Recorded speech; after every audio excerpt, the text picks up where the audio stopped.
ನಮಸ್ಕಾರ. ಇವತ್ತು ನನ್ನ ಯಾವ ಟಾಪಿಕ್ ಬಗ್ಗೆ ಮಾತಾಡ್ತಾ ಇದ್ದೀನಪ್ಪ ಅಂತ ಹೇಳಿದ್ರೆ, ಯಾರಿಗೆ ಇಷ್ಟ ಆಗಲ್ಲ ಹೇಳಿ? ಎಲ್ಲರೂ ನಮ್ಮನ್ನು ಇಷ್ಟಪಡಬೇಕು, ನನ್ನ ಫ್ರೆಂಡ್ಸಿಗೆ ನನ್ನ ನೋಡಿದರೆ ಇವಳ ಥರ ಇರಬೇಕು ಅಥವಾ ಇವನ ಥರ ಇರಬೇಕು ಅಂತ ಒಂದು ಮಾದರಿ ವ್ಯಕ್ತಿ ಆಗಬೇಕು, ನಾನು ಎಲ್ಲವನ್ನು ಅಟ್ರ್ಯಾಕ್ಟ್ ಮಾಡಬೇಕು, ನಾನೊಂದು ಉನ್ನತವಾದ ಒಂದು ಪರ್ಸ್ನಾಲಿಟಿಯನ್ನು ಬೆಳೆಸ್ಕೋಬೇಕು, ಹೇಗಪ್ಪ ಇದೆಲ್ಲ ಸಾಧ್ಯ ಅಂತ ಹೇಳಿದ್ರೆ ಇವತ್ತಿನ ಟಾಪಿಕಲ್ಲಿ ಅದ್ರ ಬಗ್ಗೆ ನಾನು ಮಾತಾಡ್ತಾ ಹೋಗ್ತೀನಿ. ಏನಪ್ಪ ಅಂತ ಹೇಳಿದ್ರೆ, ಇವತ್ತು ಪ್ರಪಂಚ ಹೇಗಾಗ್ಬಿಟ್ಟಿದೆಯಪ್ಪ ಅಂತ ಹೇಳಿದ್ರೆ, ನಮಗೆ ಯಾರಿಂದನಾದರೂ ಏನಾದರೂ ಸಹಾಯ ಬೇಕಿದ್ರೆ ಅಥವಾ ಏನಾದರೂ ಬೇಕಾದರೆ ಜನ ನಮ್ಮ ಹತ್ರ ಬರ್ತಾರೆ, ಇಲ್ಲ ನಾವು ಅವ್ರ ಹತ್ರ ಮಾತಾಡ್ತೀವಿ. ಆದರೆ ನಮ್ಮ ಕುಶಲೋಪರಿಗಳನ್ನು ವಿಚಾರಿಸೋದಾಗಿರ್ಬೋದು, ನಾವು ಹೇಗಿದ್ದೀವಿ, ಏನು ಮಾಡ್ತಾ ಇದ್ದೀವಿ, ನಮ್ಮ ಜೀವನದಲ್ಲಿ ಏನಾಗ್ತಿದೆ ಅನ್ನೋದು ಕಾಳಜಿ ಯಾರಿಗೂ ಇಲ್ಲ. ಆದರೆ ಇದರಿಂದ ಏನಾಗ್ತಿದೆ ಅಂತ ಹೇಳಿದ್ರೆ, ಪ್ರತಿಯೊಂದು ಸಂಬಂಧ ಕೂಡ ಟ್ರಾನ್ಸಾಕ್ಷನ್ ಆಗ್ತಾ ಇದೆ. ಆದರೆ ಒಂದು ಗೊತ್ತಾ, ಮನುಷ್ಯನಿಗೆ ವೈಬ್ರೇಷನ್ ಅನ್ನೋದು ಇದ್ದೇ ಇರುತ್ತೆ ಅಲ್ವಾ? ಪ್ರತಿಯೊಂದು ಆಲೋಚನೆಗೂ ಒಂದು ವೈಬ್ರೇಷನ್ ಇರುತ್ತೆ, ಅದಕ್ಕೆ ಅದರದ್ದಾದ ಪವರ್ ಇರುತ್ತೆ. ಹಾಗೆ ನಮಗೂ ಕೂಡ ನಮ್ಮ ಮನಸ್ಸು ಹೇಗಿರುತ್ತೆ ಅನ್ನೋದ್ರ ರೀತಿ ನಮ್ಮ ಆರಾ ಇರುತ್ತೆ. ಆರಾ ಅಂತ ಹೇಳಿದರೆ ಪ್ರತಿಯೊಬ್ಬ ಮನುಷ್ಯನಿಗೂ ಒಂದು ಮ್ಯಾಗ್ನೆಟಿಕ್ ಫೀಲ್ಡ್ ಇರುತ್ತೆ. ಯಾವಾಗ ನಮ್ಮ ಆರಾ ಚೆನ್ನಾಗಿರುತ್ತೆ, ನಾವು ಏನನ್ನ ಬೇಕಾದರೂ ಮ್ಯಾನಿಫೆಸ್ಟ್ ಮಾಡ್ಬೋದು. ಯಾರು ನಮ್ಮ ಹತ್ರ ಬಂದರೂ ಕೂಡ ಅವರಿಗೆ ಒಂಥರ ನೆಮ್ಮದಿ, ಖುಷಿ ಸಿಗುತ್ತೆ. ನೋಡಿ, ಎಷ್ಟೋ ಸತಿ ನಿಮ್ಗೆ ತುಂಬ ಮನಸ್ಸಿಗೆ ದುಃಖ ಆಗ್ತಿದೆ, ಬೇಜಾರಾಗ್ತಿದೆ ಅಂತ ಹೇಳಿದ್ರೆ ಒಂದು 10 ನಿಮಿಷ ದೇವಸ್ಥಾನದಲ್ಲಿ ಹೋಗ್ಬಿಟ್ಟು ಬಂದರೆ ಸಾಕು, ನಿಮ್ಗೊಂಥರ ಪಾಸಿಟಿವ್ ಎನರ್ಜಿ ಬಂದಂಗೆ ಆಗುತ್ತೆ. ಅಥವಾ ಒಂದು 10 ನಿಮಿಷ ನಿಮ್ಮ ತಾಯಿ ಜೊತೆನೋ ಅಥವಾ ತಂದೆ ಜೊತೆನೋ ಅಥವಾ ಅಜ್ಜಿ ತಾತ ಜೊತೆ ಕೂತ್ರೆ ಏನೋ ಒಂದು ಎನರ್ಜಿ ಬಂದಂಗೆ ಆಗುತ್ತೆ. ಯಾಕಪ್ಪ ಅಂತ ಹೇಳಿದ್ರೆ, ಆ ಸ್ಥಳದ ಆರ ಆಗಿರುತ್ತೆ, ಆ ವ್ಯಕ್ತಿಯ ಆರ ಆಗಿರುತ್ತೆ. ಹಾಗೆ ನಾವು ಅನ್ಕೋತೀವಿ, ನಮ್ಮ ಮನಸ್ಸಲ್ಲಿ ನಾನು ಅಂದ್ಕೊಂಡ್ರೆ ಬೇರೆಯವ್ರಿಗೆ ಹೇಗೆ ಗೊತ್ತಾಗುತ್ತೆ ಅಂತ. ಖಂಡಿತವಾಗ್ಲೂ ನೀವೇನಾದರೂ ನನ್ನ ಬಗ್ಗೆ ಯೋಚನೆ ಮಾಡ್ತಾ ಇದ್ರೆ ಅಥವಾ ನೀವು ನಿಮ್ಮ ಬಗ್ಗೆ ನಾನೇನಾದರೂ ಕೆಟ್ಟದಾಗಿ ಯೋಚನೆ ಮಾಡ್ತಾ ಇದ್ರೆ, ನಾನು ಬಾಯಿ ಬಿಟ್ಟು ಹೇಳಬೇಕು ಅಂತಲೇ ಇಲ್ಲ. ಎಷ್ಟೋ ಸತಿ ನಿಮ್ಗೆ ಅನಿಸಿದೆ ಅಲ್ವಾ, ಅವರು ಯಾರನ್ನೋ ವ್ಯಕ್ತಿ ಮೀಟ್ ಮಾಡ್ತೀರಾ, ಅವ್ನಿಗೆ ಯಾಕೋ ನನ್ನ ಕಂಡ್ರೆ ಇಷ್ಟ ಇಲ್ಲ, ಅವ್ಳಿಗೆ ನನ್ನ ಕಂಡ್ರೆ ಇಷ್ಟ ಇಲ್ಲ ಅಂತ ಅವ್ರು ಬಾಯಿ ಬಿಟ್ಟು ಹೇಳೋಕ್ಕಿಂತ ಮುಂಚೆನೇ ನಿಮಗೆ ಗೊತ್ತಾಗಿರುತ್ತೆ. ಇದು ಎಲ್ಲದಕ್ಕೂ ಕಾರಣ ನಮ್ಮ ಪ್ರತಿಯೊಂದು ಆಲೋಚನೆಗೂ ಒಂದು ವೈಬ್ರೇಷನ್ ಇರುತ್ತೆ. ಅಂದರೆ ಇವತ್ತೊಂದು ಸಣ್ಣ ಕಥೆಯನ್ನು ಹೇಳ್ತೀನಿ. ನಿಮ್ಮ ವೈಬ್ರೇಷನನ್ನು ಹೇಗೆ ಹೆಚ್ಚಿಸ್ಕೊಳ್ಳೋದು, ನಿಮ್ಮ ಆರವನ್ನು ಹೇಗೆ ಹೆಚ್ಚಿಸ್ಕೊಳ್ಳೋದು, ನಾವು ಹೇಗೆ ಬದಲಾಗಿದ್ರೆ ಜನ ನಮ್ಮನ್ನು ಹೇಗೆ ಮ್ಯಾಗ್ನೆಟ್ ರೀತಿ ಅಟ್ರಾಕ್ಟ್ ಆಗ್ತಾರೆ ಅನ್ನೋದ್ರ ಬಗ್ಗೆ ಮಾತಾಡ್ತಾ ಇದ್ದೀನಿ. ನೋಡಿ, ಮೊದಲನೇದಾಗಿ ಏನಪ್ಪ ಅಂತ ಹೇಳಿದ್ರೆ, ಯಾರೇ ಆಗಿರಲಿ, ನಿಮ್ಮ ಎದುರುಗಡೆ ಇರ್ತಕ್ಕಂಥ ವ್ಯಕ್ತಿ ಇಷ್ಟೇ ಸಣ್ಣವರಾಗಿರಲಿ ದೊಡ್ಡವರಾಗಿರಲಿ, ಅವರನ್ನು ನೋಡಿದ್ರೆ ನಮ್ಗೆ ಯಾವುದೇ ರೀತಿಯ ಉಪಯೋಗ ಇಲ್ಲ, ಏನು ನನಗೆ ಅವರಿಂದ ಸಹಾಯ ಇಲ್ಲ ಅಂತ ಹೇಳಿದ್ರು, ಅವರೊಟ್ಟಿಗೆ ನೀವು ಹೇಗೆ ಬಿಹೇವ್ ಮಾಡ್ತಿರೋ ಅದ್ರ ಮೂಲಕ ನಿಮ್ಮ ಕರ್ಮ ಡಿಸೈಡ್ ಆಗ್ತಾ ಹೋಗುತ್ತೆ. ಇದು ಒಂದು ಸಣ್ಣ ಕತೆ. ಅಮೇರಿಕಾದಲ್ಲಿ ಯಾವುದೋ ಒಂದು ಕುಗ್ಗ ಗ್ರಾಮ. ಆ ಗ್ರಾಮದಲ್ಲಿ ಒಬ್ಬ ರೈತ ಇರ್ತಾನೆ. ಆ ರೈತ ತುಂಬ ದುಡಿಮೆ ಎಲ್ಲ ಮಾಡಿ ಜಾಗ ಮಾಡಿರ್ತಾನೆ. ತನ್ನ ಮಕ್ಕಳು ಕೂಡ ವ್ಯವಸಾಯವನ್ನೇ ಮುಂದುವರಿಸ್ತಾ ಇರ್ತಾರೆ.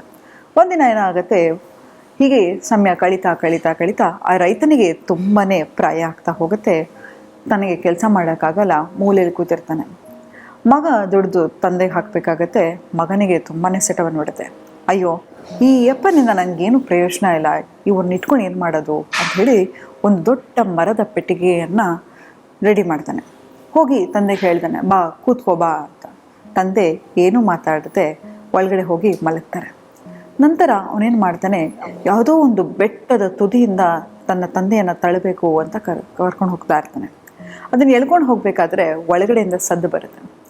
ಆಗ ಮಗ ಕ್ಯೂರಿಯಾಸಿಟಿ ತಡೆಯೋಕ್ಕಾಗದೆ ಓಪನ್ ಮಾಡ್ತಾನೆ. ಏನು ಅಂತ ಕೇಳ್ತಾನೆ. ಆಗ ತಂದೆ ಹೇಳ್ತಾನೆ, ನೋಡು ಮಗ, ನೀ ನನ್ನನ್ನು ಬೆಟ್ಟದಿಂದ ಕೆಳಗೆ ಬಿಸಾಕು, ನನಗೇನು ಬೇಜಾರಿಲ್ಲ. ಯಾಕಂತ ಹೇಳಿದ್ರೆ ಈಗ ನಾನು ನಿನಗೆ ಭಾರವಾಗಿದ್ದೀನಿ, ನನ್ನಿಂದ ನಿನಗೆ ಏನೂ ಪ್ರಯೋಜನ ಇಲ್ಲ. ಆದರೆ ಈ ಮರದ ಪೆಟ್ಟಿಗೆಯನ್ನು ಯಾಕೆ ಹಾಳು ಮಾಡ್ತೀಯಾ? ಇದು ಮುಂದೆ ನಿನ್ನ ಮಕ್ಕಳಿಗೆ ಬೇಕಾಗತ್ತೆ, ದಯವಿಟ್ಟು ಇದನ್ನು ವೇಸ್ಟ್ ಮಾಡಬೇಡ, ನನ್ನನ್ನು ಬೇಕಾದರೆ ತಳ್ಳು ಅಂತ. ಹಾಗೆ ನಾವು ಅಂದ್ಕೊಂಡ್ಬಿಡ್ತೀವಿ ಏನಂತ ಹೇಳಿದ್ರೆ, ಯಾರಿಂದನೂ ನಮಗೆ ಏನು ಪ್ರಯೋಜನ ಇಲ್ಲ, ನನಗೆ ಅವರಿಂದ ಏನಾಗಬೇಕು, ಇವರಿಂದ ಏನಾಗಬೇಕು ಅಂತ ಪ್ರತಿ ಸತಿ ನಾವು ಟ್ರಾನ್ಸಾಕ್ಷನಿಂದ ನೋಡ್ತಾ ಹೋದರೆ ಜನ ನಮ್ಮನ್ನು ಖಂಡಿತವಾಗ್ಲೂ ಡಿಸ್ರೆಸ್ಪೆಕ್ಟಿಂದ ನೋಡ್ತಾರೆ. ಮತ್ತು ನಮ್ಮಲ್ಲಿ ಇರ್ತಕ್ಕಂಥ ಎನರ್ಜಿನ ಯಾವ ಥರ ಇರುತ್ತಪ್ಪ ಅಂತ ಹೇಳಿದ್ರೆ ಡ್ರೈನಿಂಗ್ ಎನರ್ಜಿ ಆಗಿಬಿಡುತ್ತೆ. ನೋಡಿ, ಯೂನಿವರ್ಸ್ ಎಷ್ಟು ಅಬಂಡೆನ್ಸಲ್ಲಿದೆ, ಯಾವುದಕ್ಕಾದರೂ ಕಮ್ಮಿ ಅನ್ನೋದಿದೆಯಾ? ಎಲ್ಲವೂ ಕೂಡ ರಿನ್ಯೂವೇಬಲ್ ರಿಸೋರ್ಸ್ ಆಗಲಿ ನಾನ್ ರಿನ್ಯೂವೇಬಲ್ ರಿಸೋರ್ಸ್ ಆಗಲಿ ಎಲ್ಲವೂ ಅಬಂಡೆನ್ಸಲ್ಲಿದೆ. ಆಕಾಶ ನೋಡಿ, ಸಮುದ್ರ ನೋಡಿ, ಮಳೆ ನೋಡಿ, ಬೆಳೆ ನೋಡಿ, ಮರಗಳ ನೋಡಿ, ಗಿಡಗಳ ನೋಡಿ, ಎಲ್ಲವೂ ವಿಭಿನ್ನವಾಗಿದೆ. ಎಷ್ಟು ಥರದ ಪ್ರಾಣಿಗಳಿದೆ, ಎಷ್ಟು ಥರದ ಪಕ್ಷಿಗಳಿದೆ, ಎಷ್ಟು ಥರದ ಚಿಟ್ಟೆಗಳಿದೆ, ಎಷ್ಟು ರೀತಿಯ ಹೂಗಳಿದೆ, ಎಲ್ಲವೂ ಅಬಂಡೆನ್ಸಲ್ಲಿರುವಾಗ ನಾವು ಯಾವತ್ತೂ ಅಷ್ಟೇ ಪ್ರತಿಯೊಂದು ಸಂಬಂಧಕ್ಕೆ ನಾನು ಏನು ಕೊಡಬಲ್ಲೆ ಅಥವಾ ಅವ್ರಿಗೆ ಏನು ಸಹಾಯ ಮಾಡ್ಬೋದು, ಯಾವ ರೀತಿ ನಾನಿಲ್ಲ ಅಂತ ಹೇಳಿದರೆ ನಾಳೆ ಸಮಾಜಕ್ಕೆ ಯಾವ ರೀತಿ ರೀತಿ ಇಂಪ್ಯಾಕ್ಟ್ ಆಗುತ್ತೆ ಅಂತ ನಾವು ಯಾವಾಗ ಬದುಕೋಕ್ಕೆ ಶುರು ಮಾಡ್ತೀವೋ ಆಗ ಎಲ್ಲರೂ ನಮಗೆ ಮ್ಯಾಗ್ನೆಟ್ ರೀತಿ ಆಕರ್ಷಣೆ ಆಗ್ತಾ ಹೋಗ್ತಾರೆ. ಯಾವತ್ತೂ ನಾವು ನನಗೆ ಅದು ಮಾಡು, ಇದು ಮಾಡು, ನನಗೆ ಬೇಕು, ಇದು ಬೇಕು ಅಂತ ನಾವು ಯಾವಾಗ ಹೋಗ್ತೀವೋ ಖಂಡಿತವಾಗ್ಲೂ ಜನ ನಮ್ಮ ಲೈಫಲ್ಲಿ ಬರ್ತಾರೆ, ಆದರೆ ತುಂಬ ದಿನ ಇರಲ್ಲ. ನೋಡಿ, ಪ್ರತಿ ಸತಿ ಒಂದು ಸಂಬಂಧವನ್ನು ಕಳ್ಕೊತಾ ಹೋಗಿದಾಗ ನಮ್ಮ ಒಂದು ಪಾರ್ಟ್ನ ಆ ವ್ಯಕ್ತಿಯೊಟ್ಟಿಗೆ ಕೊಟ್ಟು ಕಳಿಸ್ತಾ ಇರ್ತೀವಿ. ಹಾಗಾಗಿ ಅಂತಹ ಒಂದು ತಪ್ಪನ್ನು ಮಾಡಬೇಡಿ. ಯಾವತ್ತೂ ಅಷ್ಟೇ ನನ್ನಿಂದ ಯಾರಿಗೆ ಸಹಾಯ ಆಗುತ್ತೆ, ನಾನು ಈ ಸಂಬಂಧದಲ್ಲಿ ಏನು ಕೊಡ್ಬೋದು, ನನ್ನ ಕಾಂಟ್ರಿಬ್ಯೂಷನ್ ಏನು ಅಂತ ನಾವು ಯಾವಾಗ ಸಂಬಂಧಕ್ಕೆ ಇಳಿತೀವೋ ಆಗ ಯೂನಿವರ್ಸ್ ಅದೇ ರೀತಿಯಲ್ಲಿ ನಮಗೆ ಒಂದು ಸರ್ಪ್ರೈಸನ್ನು ಕೊಡ್ತಾ ಹೋಗುತ್ತೆ. ಎಲ್ಲವನ್ನು ನಾವು ಮ್ಯಾನಿಫೆಸ್ಟ್ ಮಾಡ್ಬೋದು, ಒಳ್ಳೆ ಸಂಬಂಧಗಳನ್ನು ಮ್ಯಾನಿಫೆಸ್ಟ್ ಮಾಡ್ಬೋದು. ನಿಮ್ಮನ್ನು ಜನ ತುಂಬಾ ಪ್ರೀತಿಸಲಿಕ್ಕೆ ಶುರು ಮಾಡ್ತಾರೆ. ಹಾಗಾಗಿ ಇಂತಹ ಒಂದು ಟ್ರಾನ್ಸಾಕ್ಷನ್ ಮನೋಭಾವನೆಯಿಂದ ಆಚೆ ಬರೋಣ, ಎಲ್ಲವನ್ನು ಪ್ರೀತಿಯಿಂದ ಕೊಡ್ತಾ ಹೋಗೋಣ.